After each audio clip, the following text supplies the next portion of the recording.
Welcome again to The Actor's Vow. I'm going to keep this introduction really short because we have an amazing episode this week coming up. But before we start the episode, I want to introduce the Sunday spotlight of this week. Her name is Soresi Reed and she's from New Jersey. She is an actor, but also the founder and head coach of Stage Smart, where she teaches high school actors how to master their college auditions and get into their dream acting program, which I think is amazing. So this Sunday, she's going to be talking about coaching and her future goals and many more amazing things. So you'll be able to read the whole interview on the Actor's Vow Instagram. But if you want to find Soresi before that, her Instagram is at StageSmart. At StageDSmart. So I'm so excited for this week's episode because today we welcome Gianmarco Soresi to the Actor's Vow podcast, and he is a stand-up comedian. Apart from just a classic musical theater trained actor, which he doesn't do anymore, and he talks about why in the interview. But right now Gianmarco is doing stand-up comedy, and he's also been in Netflix Bonding. It's a show. If you haven't seen it, check it out. It's really funny, a little bit edgy. And he's also been in Hustlers with Jennifer Lopez, and he's been in many TV shows. But stand-up comedy is why he's here today. He was supposed to be releasing a special Amazon Prime episode this past Monday, and we talk about it in the interview because this was pre-recorded a few weeks ago. The Amazon special has been a little bit delayed, still coming up, but you can see his special on TV this week. So go check out his Instagram. He has all the information there. His Instagram is at Gianmarco Soresi. He's gonna say it at the end of the episode again for all of you to hear. But I'm very excited for this episode because when I started this podcast, I know I didn't want it to just be a solo cast of me talking because there are a lot of things that I know about and I love to talk about those things. And the things that are my area of expertise, I'm fine talking about, and I'm very excited to share with you guys. But there are things that I might not know that much about, and one of them is stand-up comedy because I've never done it. I love it, I've watched it, but I find it terrifying. I think stand-up comedy is a whole other level of performing, and we talk about it in this episode how any actor should try stand-up comedy, and maybe one of these days I'm gonna be brave enough to do that. But if you can do stand-up comedy, there's no more fear, right? To do theater, there's no more fear. There's going to be such an openness to you as an actor to try new things and to be willing to fail. But it also, I think, is very rewarding when you don't bomb and when you get it right. So Gianmarco is going to be talking about it. I don't think he needs further introduction. You're going to hear all about his story, about his stand-up going internet viral this week and many more fun things. So let's welcome Gianmarco Soresi to the Actor's Vow. Welcome to the Actor's Vow, Gianmarco. It's so exciting to have you here today. Hello. So the first question I wanted to ask you is the one that I ask everybody, and that's what made you want to be an actor? Well, I was one of those obnoxious kids who knew very early on. I I had divorced parents, which I think contributed in some way to it. But even when I was a little kid, I used to we would put on at both houses. We'd put on disco music and we would dance in the living room. Mm-hmm. And even at that young age, I told my parents, I was like, we have to get our living room on a stage so people can see this. Uh-huh. And I believed it truly in my heart. I can remember the feeling of people need to witness me dancing on the sofa. And I went to school, and in kindergarten, I think I was the prince and the princess and the pea. And at the end, I was supposed to tell the princess, I love you. And I turned to the audience, and this was very cool back then. I went, and the audience went wild with laughter. And I knew from then on out, I was a theater kid from kindergarten. So very early on, I knew. That's awesome. And then did you go to school for that? So I did a lot of musical theater sleepaway camps in high school. My high school had a very good theater program. Okay. Um, then I went to college for musical theater, and it kind of ruined my love of singing. And I joined an acting company right after college, a Meisner-based acting Mm. company that ended in ruins. The teacher became abusive and fired people, and terribly emotionally, just the worst, a nightmare. I'm thinking of making a podcast just about how bad it all ended. It was Oh like my it God. followed the same trajectory of any cult. If you watch any cult documentary, I'm like, yep, I see the teacher getting their allies, ousting the non-believers. And I then moved to New York with a lot of it. I was acting and acting, and then I proceeded to basically not work ever, and got some commercials. Luckily, Mm. did a little bit of theater, and then now I primarily do stand-up comedy, and I'll do TV and film whenever it's offered. But theater was beaten out of me. That's a rough life, Yeah, even more so now. of course. And what happened with singing? You said school ruined it for you. Well, I think it's twofold. One is like I think the technique of singing is taught very poorly. It feels like it's not fully understood what's going on. So different teachers have wildly different things to say. Um, and I think I learned after years. I mean, I would practice singing in a vocal booth. I would do scales for 2 hours a day. Wow. And I learned in a very hard, long, drawn out way that I don't have the instrument to be as good a singer as I would want Mm. to be happy in that profession. Okay. And it's I think it's the hardest lesson. I equivocated to the 4'5" basketball player who realizes one day I can't compete in this. Yeah. Um, and it was I try not to think about it too much because I spent so much time just running scales, a little bit OCD. I should have been in therapy. Maybe I would have cooled off. Uh, But I just tried so hard to be like a tenor and have all these high notes.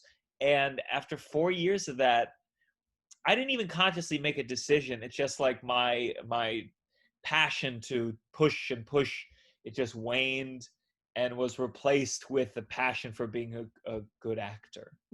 but that's so brave of you, to say, okay, maybe I'm not good enough for this. Let's find something that I'm great at, and now you're pursuing that. So that's awesome. Maybe unless I change in a year and then I start dropping rap songs on SoundCloud, and you go, oh, is he brave or is he just mediocre and can't accept it? Well, no, Well, I we'll mean, see. that's fine. A Stay lot of tuned. artists, get stuck and they're like, no, if I don't do this, like I'm a failure. There are so many things you can do. So that's great. Yeah. So I want to talk about stand-up comedy, but before we get there, I really want to talk about you going internet famous for your cooking. Can you please Yes, explain that?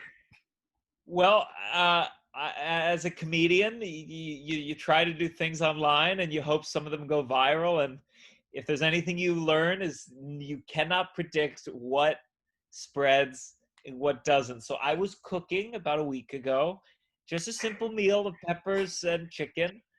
And as I was cooking, I noticed I had left the sticker on one of the peppers, which was torn into pieces in the pan. So I posted it jokingly, like, oh, cooking's going great.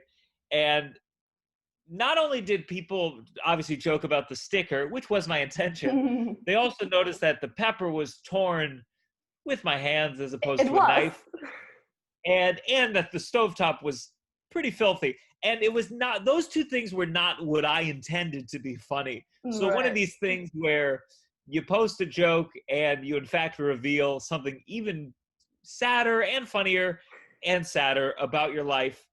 And it just went viral. People were tearing me apart. Next thing I know, I get a Google alert that's like I'm in the Mirror, which is a British publication, and the Daily Mail. like man post his cooking journey and people are fuming.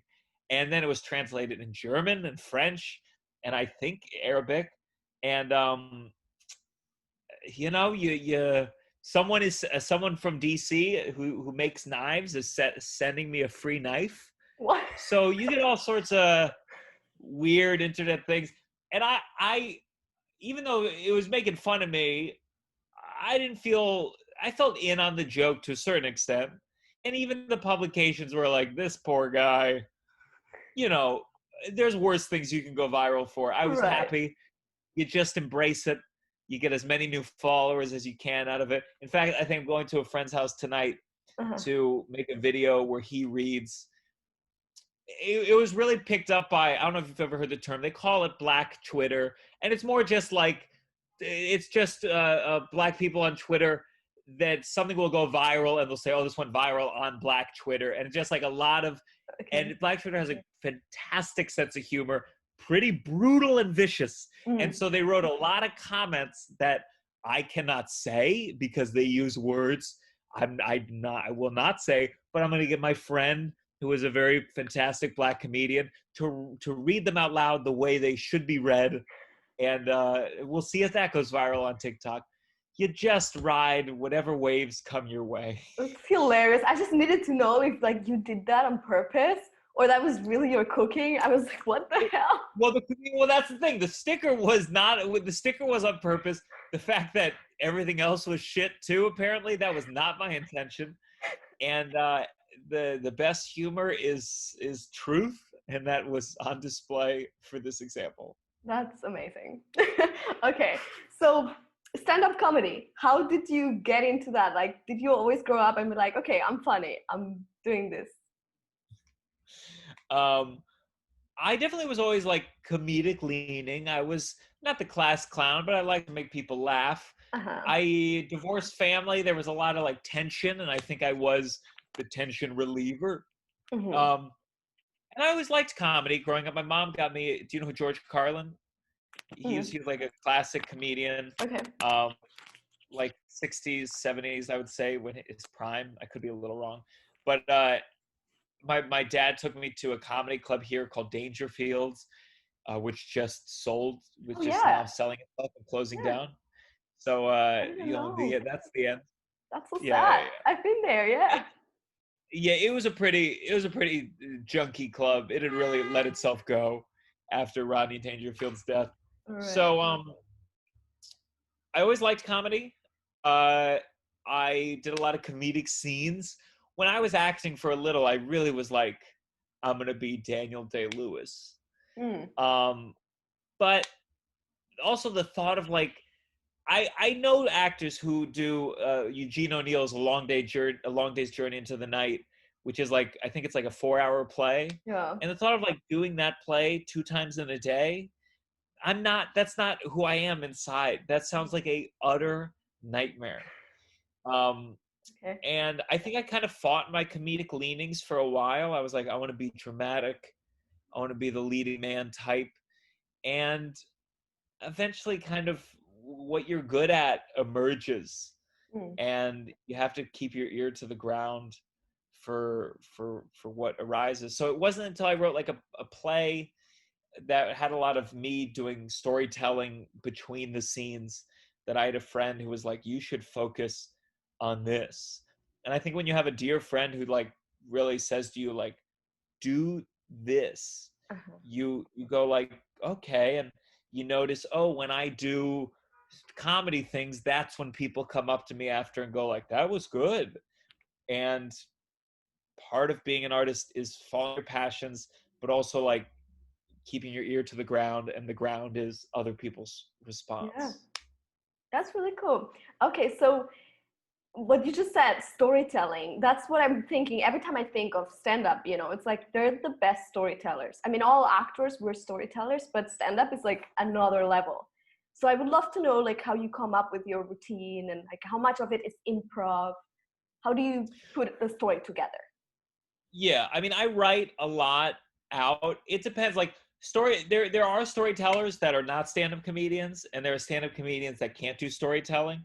But like it's a mix where if I were to do a storytelling show, I would just usually think of a real life story and I write it out, say it out loud, find the parts that have humor within them, and then you try to turn them into a joke. Mm-hmm. And so storytelling, and you can't always tell stories at comedy clubs. Sometimes you have to be a lot just punch, punch, punch. Yeah. Comedy clubs, you don't get to assume people are going to give you a long amount of attention before you give them a big laugh. Uh-huh. Um, Especially in the beginning. Like if you have an hour, you can gain 40 minutes of joke, joke, joke, and then you're like, all right, now you're going to listen to me because you trust me. Right. Every stand-up comedy, you have to earn people's trust. Storytelling, the audience goes there and they give it to you willingly. Um, so I sit down, I write things out. Not every comedian writes things out as much. I'll like improvise on stage, but my main act is mostly written out and tested out before. And I'll break down different subjects. So like when I first started, I knew divorce would be a big one. Mm. My parents got divorced when I was 7 days old. And it's like, okay, so how do I make a joke? And originally the first joke, which was not a great joke, was like, my parents got divorced when I was 7 days old. So it might have been my fault. And like that's soft. And then eventually you like more detailed and you go, okay, so mine now is my parents got divorced when I was 7 days old. So like most kids, my first word was mama, but my next five were told me to tell you. And you like figure out that's deeper, it's more clever, it connects divorce and learning monosyllabic words as a kid. And it just you keep testing stuff out Mm-hmm. and the way you say it, and eventually you build bits from there. So then from there I go, my parents they had a custody battle over me and it was very ugly. So that's the fact. And then I go, okay, what's the funny angle here? And it'll be the custody battle got so ugly, the judge told me I could decide where I wanted to live. So I Okay. moved in with the judge. And like that's how you, because that was a thing. Now, was I asked directly? No, but I was asked, do you want to testify? Right. And so it's like, okay, so they want me to testify. Both houses were tough. What's the joke here? The judge. So that's kind of how you figure out joke writing. And sometimes it's one-liners, sometimes it's stories, sometimes it's just ideas. And yeah, you just do it long enough, you kind of get a sense of how it works. Yeah. Do you think that's something people can learn, or like some people are just like, you're not funny? I think everyone can learn. I mean, I feel the same way about all the arts. Like acting, this teacher I had in Philadelphia who was definitely abusive and a little off, but I saw her get some people who I would have sworn could never act. And she, it's horrible to say, she emotionally abused them enough that they became actors. Maybe Okay. she created the trauma they always needed in their life to open up their soul. But I'm being a little facetious, but I saw her take people who could not act Mm-hmm. and figure out a way to get in there. Now, did they quickly revert to their shitty older self pretty soon after? Yeah. But I think everyone has a sense of humor. I think the biggest thing for comedy is like I think the thing you have to be able to do is you have to find yourself funny. Mm. Because a lot of comedy, part of it is an enjoyment of oneself. And I think that if you're like, you don't think you're funny at all, I don't think you're going Yeah. to be able to find humor. Um, but no, I do think everyone's capable. There's lots of pitfalls, and it's very hard to teach.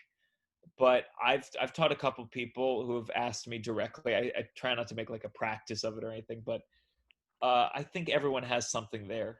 Mm. Okay. So I see stand-up comedy very terrifying. I've never done it, but honestly, every time I see it, I love it. But it's terrifying because, like Yeah. in theater, I come from a theater background, and you have an ensemble, and it's not you there on stage. And if you suck, you have the ensemble and the play, and it's like, it's great, and the audience loves it. But on stand-up comedy, just you. So if you suck, you suck. And then you have drunk people in the club and they say things to you because you interact. Like, how do you deal with all that?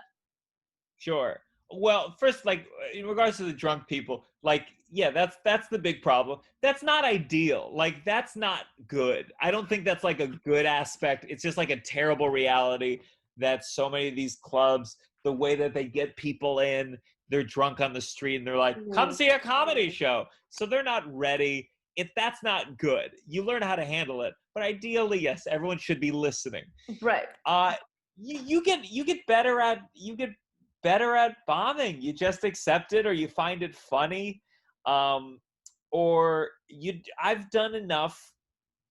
First of all, like, I still don't like to bomb, and these days a lot of it is like I have enough material that works really well, but I need to always be writing new stuff, and I have to like sometimes go like I'm not going to do as well on this as I want, and even if I feel the audience going away, I need to work on this. Right. I know this works. Yeah, I could do it and do fine, but I need to work. So you get better at that feeling, or not caring, or knowing you're in a space where it doesn't matter if you bomb. The only people I really care about bombing in front of are like other comedians, because you care about the respect from the other comedian. Right. But if I ever taught an acting class, like a mix of a Meisner Strasberg class, making everyone do a stand-up comedy set would absolutely be part of the curriculum. Not because I think every actor should be a stand-up, but I think like when you do stand-up, talk about like nerves going away. When I first started stand-up, for me, I always feel like I'm gonna pee my pants on stage. I've never done this, but like that's just like so I go and pee like I would go and pee 8 times before a show, and it was just like this fear, and I'd be shaky. And I've performed so much, and it's been reduced recently, but especially in the times when I was on stage 4 times a night in sold out rooms with drunk people, I just walk on stage and there's no extra stress. I don't really give a shit. And I feel like if I were still doing theater, or if I was on a film set, I would be able to tap into that a little more, where it's just like I'm not scared. Like I've been in front of 1,000, not 1,000, but I've been in front of 150 people, and I'm bombing. What do I care about this? Why am I nervous about this? It's the same way that like a runner has lower resting heart rate. It's the same thing, I think, with anxiety and performing. Or if you do enough time on stage, you could put me on stage at the Metropolitan Opera to a sold out house, and I think I'd be anxious, but it would be lower than it was before I did stand up. Yeah, I think there's like, I can't imagine anything worse, right, than being on stage and you trying to be funny and nobody's laughing. Like, have you had experiences that bad things have happened like that? Yeah. Oh my God. Totally. I have yet to be like booed off stage or anything. Okay. But I've definitely bombed. Okay. Do you have like specifics that are like funny? What was like a disastrous? Oh, I mean, very early on in my stand-up, I did. I got hired to do a roast, and like roast. Yeah, it was a roast of this guy's a friend of my uncle, his bachelor party, but it was his second marriage, so it wasn't like a traditional bachelor party. Okay. It was I dressed up like in a suit. It was ridiculous, and I went to this back room at this cheap steakhouse chain in Long Island, and it was like him, 4 other guys, his son. They were around a table. There was nowhere for me. They were sitting in a round table, and I was supposed to roast them for 30 minutes. Oh, wow. And I don't know if I could do it. I could maybe do it now, but it was $600, which felt like a big deal. But I wrote all of these roast jokes, and the moment I got there, they were like, "Do you want anything to drink?" And I was like, "Oh, I'd love a red wine." They were like, "Pussy, you want a straw to go with your red wine, you pussy?" And I'm just like, "Oh my God." Oh, no. And they didn't like my jokes. The guy was heavier set, and so of course I'm going to talk about that in my roast. And after my first fat joke, he was like, okay, enough with the fat jokes. And I was like, Oh oh shit. God, oh no. And then I talked about his fiance. I think the joke was, his name was Gary. It was like, Gary, your friends say you love eating out. Well, everyone except for your fiance. And like, he was like, hey, her son is right there. And I was like, what the fuck? I can't talk about you being fat. I can't talk about, what do I roast you That's for? what a roast is. Yeah. And I still have the recording. I'm going to put it, Sunday I'll like make something out of it. But it was like, the shame I felt for that 30 minutes Right. was so brutal. I would never have done it again for $600. I don't think I'd do it now for $600. It was just so humiliating. So that's kind of usually where the real horror stories are, private gigs, because you just don't know what you're walking into. And you're dealing with a comedy club, you're dealing with a diversity of people, not always as diverse as you would want. If I go to Connecticut, it's going to be all white and leaning conservative in general, most places in Connecticut. But the more diverse, the better, in every way, shape, or form. Money, race, gender, everything.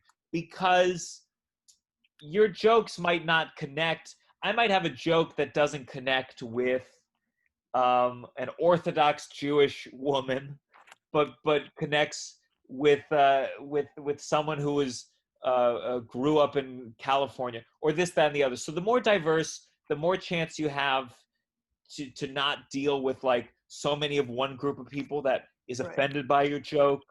But if I go somewhere and everyone's in their 40s, they're upper middle class, they're all white, there's certain things that like they might not find funny. It just doesn't fit in there. So you occasionally will have jokes that just bomb.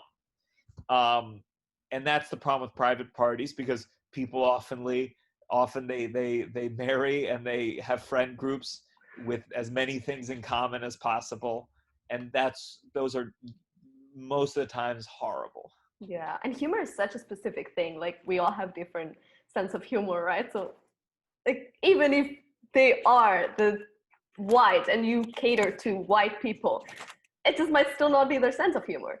So yeah, it's so hard to find that. Okay, so those are the bad parts. So what is your favorite part of doing stand-up? I think the reason I gravitate towards it is I realize, like, emotionally I like constant feedback. And so when I do a set, every laugh is like, I mean, it might as well be an applause break. It feels really good. You get immediate feedback. So I get to work on new things in a way that's so, I don't know how people are novelists, because that's just not how my feedback loop works. The idea of like spending 2 or 3 years or 3 months writing a couple chapters and getting feedback on the chapters, it's just so long. I get to write something and see if it works. I could see back in the old days when I was doing 4 shows a night, I could write that morning, test it out that night, and I'd either know what to work on or I'd have something new and it would be done. So I feel very viscerally creative in a way that I don't think a lot of art forms lend itself to. And I think that's why people who are really hooked on stand-up, that's why so many stand-ups are still doing it right now, because we need that feedback. So we're like, yeah, we'll do it on Zoom. Yeah, we'll do it in the park. Yeah, we'll do it anywhere. And it might be a little bit toxic, a little bit poisonous, but that's partly why I think comedy appeals to me. Okay. And if you weren't doing stand-up or acting, what do you think you'd be doing? It would probably be rough. I'd probably have more money. I like marketing. I like advertising. It'd have to be something creative adjacent. But like, I've always liked marketing, and I sort of like pop psychology. Something in psychology. I don't think I'm smart enough to be a psychologist or anything, but something in that sphere. Definitely not cooking. Definitely not. Yeah. Okay. So if any listeners are willing to start stand-up, you know, because a lot of us are like actors and most of the listeners are theater actors. Where do you start? Like, do you have resources? Or like, do you go to a class? Yeah, you can do a class. I think classes are generally looked upon poorly by stand-ups Hmm. because there's a lot of people that do it in a predatory way where it costs too much, you get too little. But I think if you really need that kind of kick in the ass to like make something happen, there are good classes. I was helped tremendously by the class I took, which was with Linda Smith at Caroline's Comedy Club. Um, Partly because just to get a little bit of feedback, just to be in the room and being like, oh, I'm funny in this room. I think I might be onto something. And then just having the push to like, okay, I have to do 5 minutes in it in the next 6 weeks. I better start writing. Right. So I think classes can be good. I just think that it is this weird garbage land where there's lots of vultures out there, and you just got to find a class that's good. I like Linda's at Caroline's, but there's other ones that are good too. And then there's just open mics. Stand up is one of those things that I also think people don't always like classes. Even Stella Adler, who made her living through her school and classes, as far as I'm aware, Mm-hmm. kind of bemoaned the idea of classes. She was like, you should become an actor by being in an acting company. And her, I believe the quote was, it'd be like, you should learn how to hold a spear. And you know, when you're 12, you're in the ensemble, and your only job is to figure out how do you hold a spear. And I think that's why stand-up comedians also don't like classes, because there's this desire to preserve the integrity of the difficulty of breaking in, which Mm-hmm. is you hang around comedians, you go to shows, you go to shitty open mics where no one's paying attention, and eventually you develop your material. You get a good enough 5 minutes that you can start auditioning for clubs maybe. You produce your own shows where you do very little time. Uh, so it's one of those things, you just got to do it. A class can be great if you got the cash and you got the time. Why not? But otherwise, you just got to go to open mics. You're going to suck so bad in the beginning. You're going to suck so bad, and that's good. That's a you learn stuff about yourself when you're Mm-hmm. the worst one in the room. You learn a lot. You learn much more about yourself being the worst one in the room than being the best, for Yeah, sure. you're right. Yeah.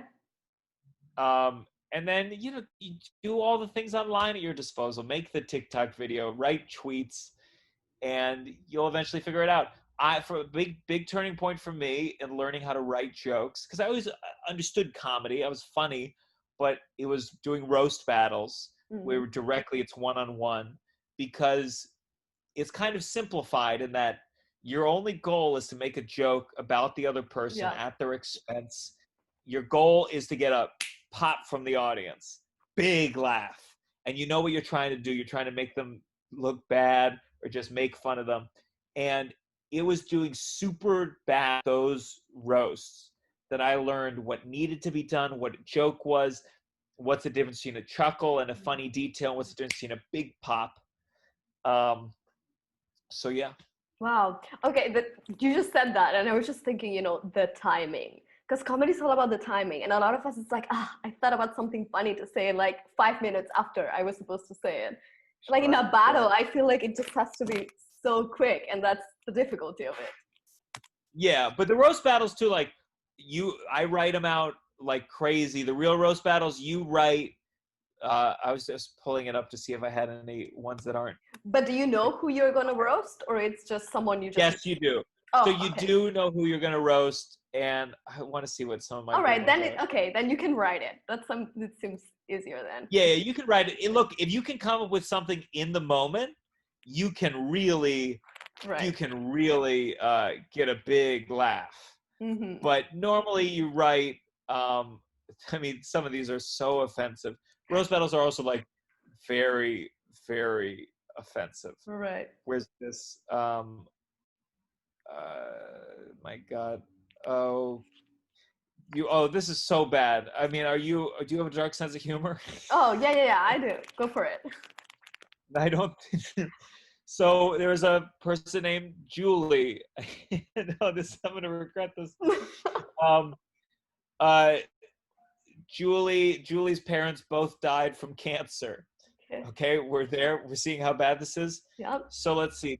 These jokes all worked. I said, Julie's dad is Jewish. Sorry, he was Jewish. Now he's in hell. Julie is a slut. Her legs spread faster than her parents' cancer. Um, oh, okay, no more dead parent jokes because, like your parents, they've grown stale. Like it is. Those are really bad. Dead Oh my parent ones are God. always. Um, so, or I had a friend, Boris. I roasted this guy. Boris is 5'5". He doesn't mind though because if he was any taller, he couldn't hide in children's ball pits. Um, Boris is 5'5", but he lies on Tinder and tells women he's not a rapist. So like it gets really dark. Yeah. Yep. But and for some people that's not their taste, and I totally understand that. But it teaches you very specifically, like that one. Even though that joke did kill. So I go, he's small, he's short, he's 5'5". What do people do when they're short? They lie on Tinder. Okay, so the not joke would be Boris is 5'5", but he lies on Tinder and tells people he's 5'8". It's like, okay, that's just a fact. What's the joke? Boris is 5'5", but he lies on Tinder and tells women he's not a rapist. And he looks a little scary. Okay. He's very short, so I don't think anyone needs to be worried. But that's how you understand like joke structure. What makes it a surprise? Mm-hmm. And I apologize if you get anyone who writes you and go, how the fucking dare you? A joke about, but that's roast battles. You Yeah. have to have a taste for blood. Yeah, it's all about how you tell it. Like when I go to stand-up comedy, they tell stories and it's like, okay, like I've had stories like that, things like that have happened to me, but like it's like I wouldn't know how to say it funny like that. And it's just how you say it, not what you say so much. Yeah, but you find it. I'm sure it's there. For You sure. just gotta, and then you practice in conversation, and you figure out a way to accentuate a joke and wait just a little bit. You can't think of it too much like, and I'm gonna count to 3. There was an SNL, a Saturday Night Live character where he was like, and then he said, "That's the dog. 1, 2, 3." Like he would count it. Right. And you can't do it like that. You have to find what is your version of funny, because my version of funny is not the same as Tig Notaro, who like talks like low key and dry, or I'm more a John Mulaney, who I get compared to, even though he's a fantastic writer. I'd be so lucky, but it's there. You just find it. Yeah, I mean it's like acting, right? You gotta find your style. You can try to copy someone else's style. That's it. Yeah. So what are your top 3 stand-up comedians? For me, like it's John Mulaney, Anthony Jeselnik are my 2 go-to, and then I'd say one I really like recently, who's more like just coming into her prime, is her name's Sam J, Okay. who just had a Netflix special, and I just think she had a bit about you know Greta Thunberg. No. She's the global warming Oh yeah. activist. I was thinking about stand-up comedians. I'm like, what? Yeah. Yeah, of course, yes. I do not think she would make a good stand-up. But like Sam J it was just a very funny take where there's obviously, I'm as liberal as they come, but there's many conservatives who just kind of hate on her. They're annoyed by her. Yeah. But Sam J's take was really funny, where she was like, fuck Greta, you're saying that like you ruined our lives. It was like, we were born into this. And her take was funny because the lazy take is like, screw you, you're a dumbass, you don't know what you're talking about. But the interesting take is like, hey, I didn't do this. I was born into this just like you were. And they ruined it for us, and these ruined it for them. And when someone could take a take, and obviously it's sensitive, and some people would go like, how dare you insult this 17-year-old woman? And obviously there's people who I think are monsters, who like Trump, who insults Greta, but her take was interesting. It was like a unique person. She's a black woman, and she had a bit they just put on Comedy Central where white men always complaining about like they're losing the country, they're losing everything, and she's like, "What did you lose? What did you lose?" And then she says, "Then I watched Mad Men, and I watched Don Draper, and I was like, oh, they lost everything. They lost and it's such a good fast because rather than saying like stop complaining, you have your privilege, it's going like, oh, I see why you're emotionally triggered because you had this insane life where you were handed you cheated on your wife and you made six figures and it was amazing. So, oh, I get it. That's why you're so pissed off. Right. It's not defending it. It's not saying it's right, but it's pointing out a funny thing of like, yeah, they're upset. Did you see how amazing their life was? Right. And to me, that's what people would consider that edgy or whatever. It's funny because it goes against our immediate, for me, an immediate liberal impulse of like, white guys need to shut up. It's like, oh, here's a funny thing, and here's a funny reason why they're probably like that.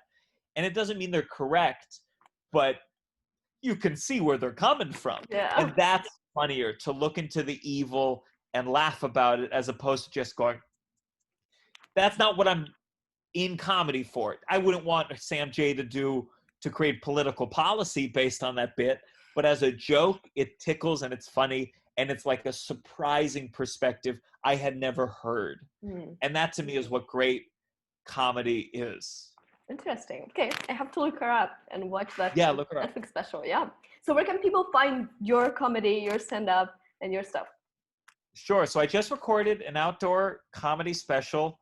It was not easy, but it's kind of all the stuff that I wrote during this dreadful time where everything was closed. Yes, it was outdoor. It was with a socially distanced audience. We were allowed to have 25 people in this outdoor courtyard space. Cool. And we filmed 2 shows. It's going to be up on Amazon on the 26th of this month of October 26th. That's next week, right? Yeah. It's not this Monday, but it's the Monday after. Okay. And it's we're going to release it as an album after that. But follow me on Twitter, Instagram, or TikTok, and that's where I'll be posting clips and the poster and release dates and upcoming shows. So it's just my name, at Gianmarco Soresi. Awesome. Thank you so much for joining us today. Thank you. I had a blast. Hey guys, it's me again. I hope you enjoyed the interview with Gianmarco. I loved hearing all those stories. And again, I truly, truly admire what stand-up comedians do and their ability to just go out there and be themselves and be ready to fail. So thank you so much, Gianmarco, for coming here and sharing all this beautiful advice and stories with us. And don't forget to check out his special on Amazon when it comes out and this week on TV. So before we end this week's episode, I want to bring the play of the week. I know we missed it last week. So this week I want to bring Indecent by Paula Vogel. And I'm sure a lot of you have heard about it. They were performing the play in New York City when I was there, and I've always been so upset that I didn't get to see it, but I got to see it during this quarantine on Broadway HD after I had already read it, and I thought it was so beautiful. And it's not a play that I'm bringing for the monologues or for scene study or something that I would even use for an audition, but it is something that I think every actor needs to read and know as a beautifully written contemporary play. And it's also such a collective play.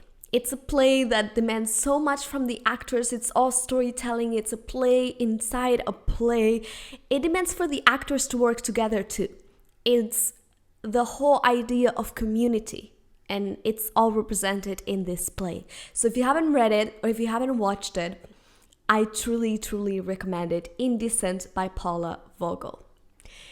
This will be all for this week. Thank you guys. If you don't follow The Actors Vow on social media and you're new here, remember at The Actors Vow on Instagram, Facebook, Twitter, and YouTube. Interviews are there with video on YouTube, which I think makes it 100 times better.